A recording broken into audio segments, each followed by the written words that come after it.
Hello दोस्तों, मैं राज स्वागत करता हूं आपका फ्यूचर क्लासेस बाय राज सर में। दोस्तों, आज का जो हमारा वीडियो है वो टॉपर सीरीज का पार्ट 2 है। पार्ट 1 का वीडियो हमने पहले से ही यूट्यूब पर अपलोड कर दिया है, जिसका लिंक आपको डिस्क्रिप्शन में मिल जाएगा। उस वीडियो को जाके एक बार आप जरूर चेक कर लें। उस वीडियो को देखने के बाद आपको बहुत ही ज्यादा फायदा होने वाला है, तो प्लीज आप उस वीडियो को जाके एक बार जरूर चेक कर लें। दोस्तों, हमने टॉपर सीरीज स्टार्ट किया है और टॉपर सीरीज में हमने सबसे पहले क्लास 10 का जो मैथ है और मैथ में जो पहला चैप्टर है जिसका नाम है वास्तविक संख्या, उसको हमने लिया था। उसमें हमने आपको बताया था पार्ट 1 जो इसका टॉपर सीरीज का जो पार्ट 1 है उसमें हमने बताया था आपको इसमें 4 तरह के क्वेश्चन आते हैं और टोटल जो नंबर आता है यानी जो चैप्टर नंबर 1 है उसमें जो क्वेश्चन पूछता है वो कितने नंबर का पूछता है, कम से कम 5 नंबर का और अधिक से अधिक 7 नंबर का क्वेश्चन पूछता है। और इस 7 नंबर के क्वेश्चन में आपको 4 तरह का क्वेश्चन बनता है और 4 तरह का क्वेश्चन हमने आपको 2 टाइप का क्वेश्चन हमने बता रखा है, जिसका लिंक आपको बताया था हमने कि डिस्क्रिप्शन में मिल जाएगा। अब यहाँ पे हमारा 2 टाइप बचता है। अब 2 टाइप को हम डिस्कस करने वाले हैं। देखिए, ये जो टॉपर सीरीज है, इस टॉपर सीरीज को शुरुआत करने का पर्पज ये है कि अब आपके पास टाइम कम है, आपका जो एग्जाम है उसका डेट जो है बहुत नजदीक आ गया है। अब आप कम समय में कम पढ़ के ज्यादा से ज्यादा नंबर आप कैसे लाएं, इसी पर्पज को देखते हुए इस सीरीज को स्टार्ट किया गया है। तो इस सीरीज को अगर आप देख रहे हैं तो इस सीरीज को आप सीक्वेंस एंड सीरीज वाइज देखिएगा, तभी जो है कि कॉन्सेप्ट आपका क्लियर होगा और एग्जाम में आप बढ़िया से बढ़िया नंबर ले पाएंगे। तो चलिए हम क्या करते हैं, जो इसका थर्ड क्वेश्चन है यानी थर्ड टाइप का जो क्वेश्चन है उसको हम डिस्कस करते हैं। यानी पहले चैप्टर में आपका जो तीसरे टाइप का क्वेश्चन कैसे आता है, तो वो कहेगा कि सिद्ध कीजिए कि √3 एक अपरिमेय संख्या है। अब देखिए, ये √3 की जगह पे कुछ भी दे सकता है, जैसे √5 दे सकता है, √7 दे सकता है, क्या दे सकता है, क्या बोलता है 11 दे सकता है। समझ में आ रहा है? तो ये ही देगा, ठीक है। कह देगा कि कोई भी संख्या नहीं देगा, कह देगा कि आपको प्रूफ करना है कि जो भी संख्या दिया गया है वो क्या है, अपरिमेय संख्या है। अब इसके जगह पे अंक बदल सकता है लेकिन बनेगा आपका ऐसा ही, ठीक है। तो हम क्या करते हैं, इसको सॉल्व करते हैं। सॉल्व कैसे करेंगे, चलिए हम इसको सॉल्व करके दिखाते हैं आपको। तो यहाँ पे लिखेंगे हम सॉल्यूशन, ठीक है। अब देखिए, आप लोगों ने पढ़ा होगा जब भी आपको क्या करना हो, अपरिमेय संख्या प्रूफ करना हो, तो हम इसका अपोजिट मानते हैं, ठीक है। तो मान लेंगे √3 क्या है, एक परिमेय संख्या। तो लिखेंगे यहाँ पे माना √3 एक अपरिमेय तो प्रूफ करना है, हम क्या मान लेंगे, परिमेय संख्या है, परिमेय संख्या है। अब आप जानते हैं कि अगर कोई संख्या परिमेय संख्या है तो उसको हम क्या कर सकते हैं, P/Q के रूप में लिख सकते हैं। यानी √3 इज इक्वल टू क्या हो जाएगा, P/Q। यहाँ देखिए हम /1 लगा ही सकते हैं भाई, ठीक है। अब ये P जो आपका Q होता है, यहाँ पे लिखना पड़ेगा आपको, जो Q होता है वो Q जो है वो 0 के बराबर नहीं होना चाहिए। वो P व Q क्या भाई, P व Q आपका क्या है, तो P व Q आपका पूर्णांक है।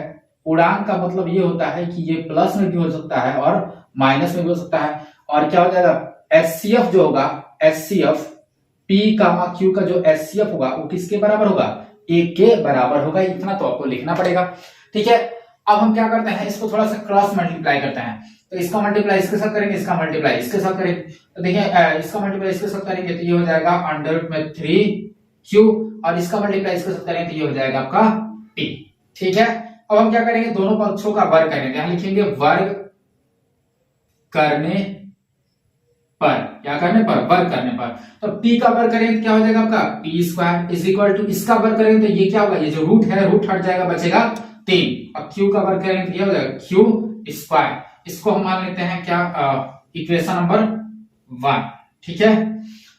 अब ध्यान से देखिए यहाँ पे, तो सॉरी 3 जो है यहाँ पे क्या है, मल्टीप्लाई में जाएगा तो डिवाइड में हो जाएगा। इसका मतलब कि P² जो होगा वो 3 से विभाजित हो जाएगा। यहां लिखेंगे P² क्या होगा, 3 से विभाजित होगा। अब देखिए यहाँ पे 3 से P² क्या हो जाएगा, 3 से विभाजित हो जाएगा। अब P² विभाजित होगा तो P भी क्या होगा, 3 से विभाजित होगा। लिख देंगे इसलिए P भी 3 से विभाजित होगा। यहाँ पे लिख देना है, इसलिए P भी क्या होगा, 3 से विभाजित होगा। ध्यान सुनिए, यहाँ पे P की जगह पे आप क्या रखिए, 3 रखिए। तो 3 रखेंगे तो 3 के टेबल में 3 आता ही है। अब 3 का वर्ग करेंगे क्या होगा, 9 भी तो सॉरी ये जो 3 है 3 के टेबल में तो 9 आता है। तो वही कह रहा है कि पी स्क्वायर जो है 3 से विभाजित हो जाएगा और इसलिए क्या होगा, पी भी 3 से विभाजित होगा। अब इसी काम को आपको क्या करना होता है, एक बार और करना है, बस वहां पे अंतर क्या होता है, यहाँ पे आपको संख्या को बदल देना है, ठीक है। तो इसी काम को हम फिर से एक बार और करेंगे। तो अब क्या करेंगे, कैसे, तो यहाँ पे आपका क्या है, P है, यहाँ पे P है तो P ही रहने देते हैं, ठीक है, और इज इक्वल टू 3 है तो 3 हो जाएगा। अब यहाँ पे Q है तो Q की जगह पे हम कुछ और संख्या ले लेते हैं, मान लेते हैं इसके जगह पे हम मान लेते हैं क्या, R ले लेते हैं, चलिए ठीक है। तो यहाँ पे हमने क्या कर लिया, R ले लिया। अब हम लिखेंगे वर्ग करने पर, तो यहाँ लिखते हैं वर्ग करने पर, ठीक है। जैसे काम यहाँ पे किए हैं बिल्कुल वैसे ही यहाँ पे भी करना है, ठीक है। एक ही काम को 2 बार करना है, बस अंक बदलते हैं। यहाँ पे Q लिए थे, यहाँ पे क्या ले दिए हम, R ले लिया, ठीक है। वर्ग करने पर, वर्ग करें तो ये हो जाएगा आपका P square is equal to 3 का वर्ग करें तो ये हो जाएगा 9, R का करें तो R स्क्वायर, ठीक है। अब देखिए यहाँ पे पी स्क्वायर है, पी स्क्वायर का वैल्यू समीकरण नंबर 1 में देखिए क्या है, पी स्क्वायर का वैल्यू है √3 क्यू स्क्वायर। इस पी के जगह पे हम क्या लिख सकते हैं, 3 √क्यू स्क्वायर। लिखेंगे यहाँ पे पी स्क्वायर का मान समीकरण, पी स्क्वायर का मान समीकरण 1 से क्या करने पर, रखने पर, पी स्क्वायर का मान समीकरण 1 से रखने पर। तो पी स्क्वायर का मान कितना है, ये आपका 3q square is equal to, देखिए 3q square is equal to 9r का स्क्वायर। ये देखिए 3 से 3 क्या, सॉरी 3 से ये 9 कट जाएगा 3 बार में, ये हो जाएगा q square is equal to 3r का स्क्वायर। अब देखिए ये जो है बिल्कुल इसी टाइप का आ गया। अब यहाँ पे पी स्क्वायर था तो यहाँ पे क्या लिखे थे पी स्क्वायर लिखे थे। अब यहाँ पे क्यू स्क्वायर आ गया तो क्या कर देना आपको, यहाँ पे क्यू स्क्वायर लिख देना, तो लिखना है क्यू स्क्वायर चूंकि क्या हो जाएगा, क्यू स्क्वायर 3 से विभाजित है, इसलिए क्यू भी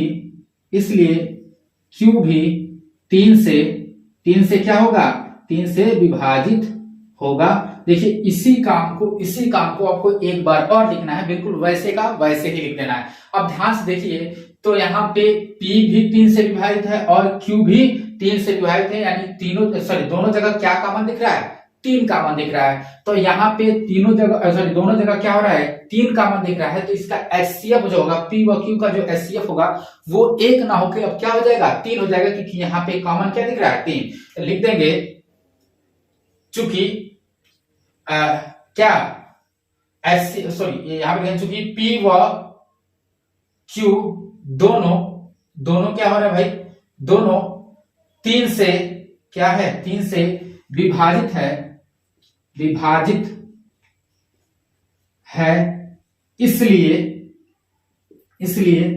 क्या हो जाएगा, HCF P कामा Q जो होगा वो हम क्या माने थे, 1 माने थे, लेकिन यहाँ पे क्या आ रहा है, यहाँ पे HCF दोनों जगह जो कट रहा है वो 3 से कट रहा है, तो HCF 1 ना होकर क्या हो जाएगा, 3 हो जाएगा। तो यहाँ पे लिख देंगे HCF not equal to 1, HCF 1 के बराबर नहीं होगा। तो हमने जो माना था वो हमारा अपोजिट हो गया, तो लिख देंगे अतः √3 क्या है, एक अपरिमेय संख्या है। तो यहाँ पे लिख देना है, आपको जगह नहीं है, यहाँ पे आप बोल देते हैं, लिख देना क्या लिखना है आपको, अतः हमारी अवधारणा क्या करती है, अतः हमारी अवधारणा विरोधाभास प्रकट करती है, अतः √3 क्या है आपका अपरिमेय संख्या है, बस यही लिख देना है, अतः हमारी अवधारणा विरोधाभास प्रकट करती है, इसलिए √3 क्या है, अपरिमेय संख्या है। समझ में आया। अब देखिए क्या होगा एग्जाम में, अब √3 की जगह पे क्या हो सकता है, √5 हो सकता है या √7 हो सकता है, तो घबराने की बात नहीं है। अगर √5 एग्जाम में आता है तो जहां जहां 3 लिखे हैं वहां पे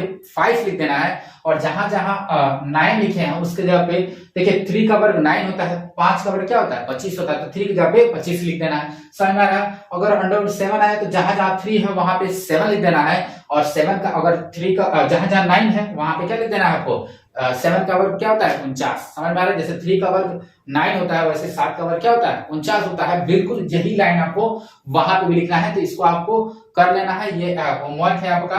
तो चलते हैं, इसी में एक और टाइप का क्वेश्चन पूछता है, उसको भी देखते हैं। तो अपरिमेय संख्या प्रूव करने में एक और टाइप का क्वेश्चन हमारा आता है। जैसे यहाँ पे देखिए पहले वाले में क्या था, केवल रूट वाला था। अब यहाँ पे देखेंगे तो रूट वाला के अलावा भी कुछ और संख्या है। तो इस टाइप का भी क्वेश्चन आपके एग्जाम में पूछता है। तो इसको कैसे करेंगे, तो जैसे ऐसी संख्या दे देगा, कहेगा कि आप प्रूफ करिए कि ये क्या है, अपरिमेय संख्या है। तो बहुत ही आसान है, कैसे प्रूफ करेंगे, तो हमने बताया था कि जो भी संख्या अपरिमेय संख्या प्रूफ करना है उसका ऑपोजिट माना है, मान लेना है कि यह जो संख्या है वो क्या है, परिमेय संख्या है। तो लिखेंगे माना 3 + 2√5 एक परिमेय संख्या है, परिमेय संख्या है। अब आप जानते हैं इसको, ये परिमेय संख्या है, तो परिमेय संख्या है तो इसको कैसे लिख सकते हैं हम, p/q के रूप में लिख ही सकते हैं। किसके बराबर हो जाएगा आपका p/q। क्या करना है, अब क्या करना है आपको, इस वाले रूट को यानी √5 को इधर ही रखना है, बाकी सबको इधर, यानी अब क्या करना है आपको, √5 को इधर रखना है, बाकी सारी संख्या को आपको इधर लेके जाना है। तो कैसे जाएगा, ये देखिए प्लस से इधर जाएगा, क्या हो जाएगा, माइनस हो जाएगा। तो इधर बच जाएगा 2√5 = p/q, और ये प्लस इधर आ गया तो माइनस हो जाएगा। ठीक है, अब यहाँ पे सॉरी जो 2 है वो क्या है, मल्टीप्लाई में, इधर जाएगा क्या हो जाएगा, डिवाइड में। तो इधर हो जाएगा आपका √5 = p/q - 3, और ये 2 क्या था, मल्टीप्लाई में था, इधर आएगा तो डिवाइड में हो जाएगा। ठीक है, अब आपने पढ़ा होगा कि परिमेय संख्या में कोई भी संख्या को क्या करे, घटाए, जोड़े, गुणा करे, भाग करे, वो हमेशा क्या आता है, परिमेय संख्या आता है। तो यह जो है, यह एक क्या है, परिमेय संख्या, और ये क्या है आपका अपरिमेय संख्या है। तो परिमेय संख्या और अपरिमेय संख्या दोनों कभी बराबर नहीं हो सकती है। तो जो हमने माना था वो विरोधाभास प्रकट करी है, तो अतः ये क्या हो जाएगा, ये जो संख्या दिया गया है वो एक अपरिमेय संख्या होगा। तो क्या लिखेंगे, लिखेंगे कि चूंकि p/q - 3/2 एक क्या है, एक परिमेय संख्या है, परिमेय संख्या है। और क्या जानते हैं, वह हम जानते हैं कि क्या है, √5 एक क्या है आपका, ये एक अपरिमेय संख्या है, अपरिमेय संख्या है। ठीक है, तो अर्थात क्या हो जाएगा, अर्थात क्या हो जाएगा, √5 अर्थात √5 जो होगा वो बराबर नहीं होगा। ये दोनों आपस में क्या हो सकते हैं, बराबर नहीं हो सकते हैं। किसके बराबर नहीं, p/q - 3/2, ये दोनों आपस में बराबर नहीं हो सकता है। अर्थात हमारी अवधारणा विरोधाभास प्रकट करती है, लिख देंगे अतः हमारी अवधारणा विरोधाभास